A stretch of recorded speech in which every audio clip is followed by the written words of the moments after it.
जी। अजय भाई जी, क्या कहना है जो आंदोलन चल रहा है किसानों का, किस रूप में जा रहा है, सरकार के बारे में क्या कहना है? देखिए, ये जो किसान है यहाँ पर किसी से भीख नहीं मांग रहा है, अपना हक मांगने के लिए आया है और जो मांग जायज है सिर्फ वही मांग रहा है। एक छोटी सी मांग है कि जिस तरीके से बिल को एक झटके में पास कर दिया जाता है, पारित कर दिया जाता है, ठीक उसी प्रकार उस बिल को वापस ले लिया जाए। ये किसान वापस अपने घर लौट जाएगा और वापस अपने दोबारा खेत के अंदर अनाज पैदा करना शुरू कर देगा, अपनी खेती शुरू कर देगा, अपने बच्चों को पालना पोसना शुरू कर देगा। बस इतनी सी मांग है। हरियाणा के मुख्यमंत्री का आज बयान है, वो कह रहे हैं कि यहाँ सिर्फ पंजाब के किसान हैं। आपने देखा होगा कितने किसान हैं, कौन से स्टेट के यहाँ आए हुए हैं?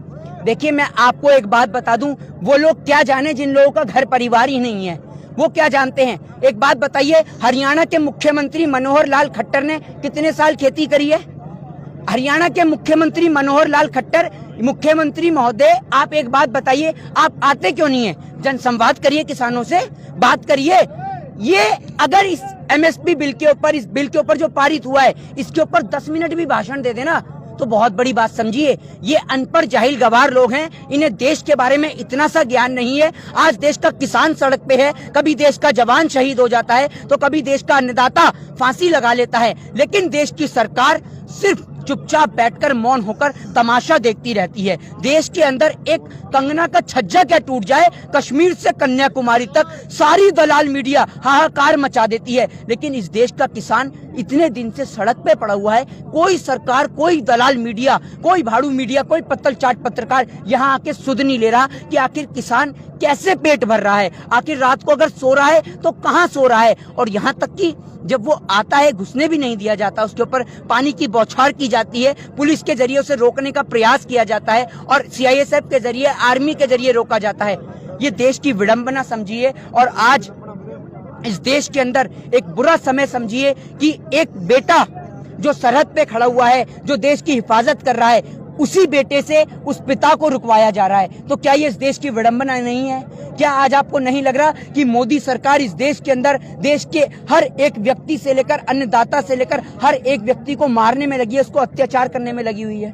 आज हरियाणा, यहाँ पर जो किसान है उन्होंने फैसला लिया है कि यहीं डटे रहेंगे, तो इससे कितना दबाव बनेगा सरकार पर? निश्चित तौर पे देखिए, सरकार पे दबाव बने या ना बने, इस देश की मिट्टी ने अंग्रेजों को इस देश से खदेड़ा है और इस देश की सरकार को बनाने वाले आप जैसे, हम जैसे ही लोग हैं।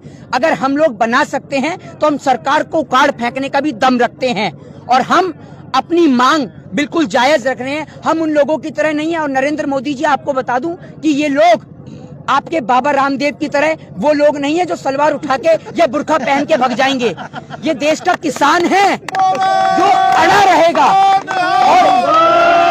और जब तक डटा रहेगा, जब तक इसकी मांग को पूरा नहीं किया जाएगा। चलिए, ये मोदी जी ने कहा, जो इनके भाषण आपने काफी ज्यादा सुने हैं, किस तरह का एक क्रांतिकारी इनके विचार हैं, ये आपने सुना है। बहुत दमदार तरीके से इन्होंने अपनी बात रखी है।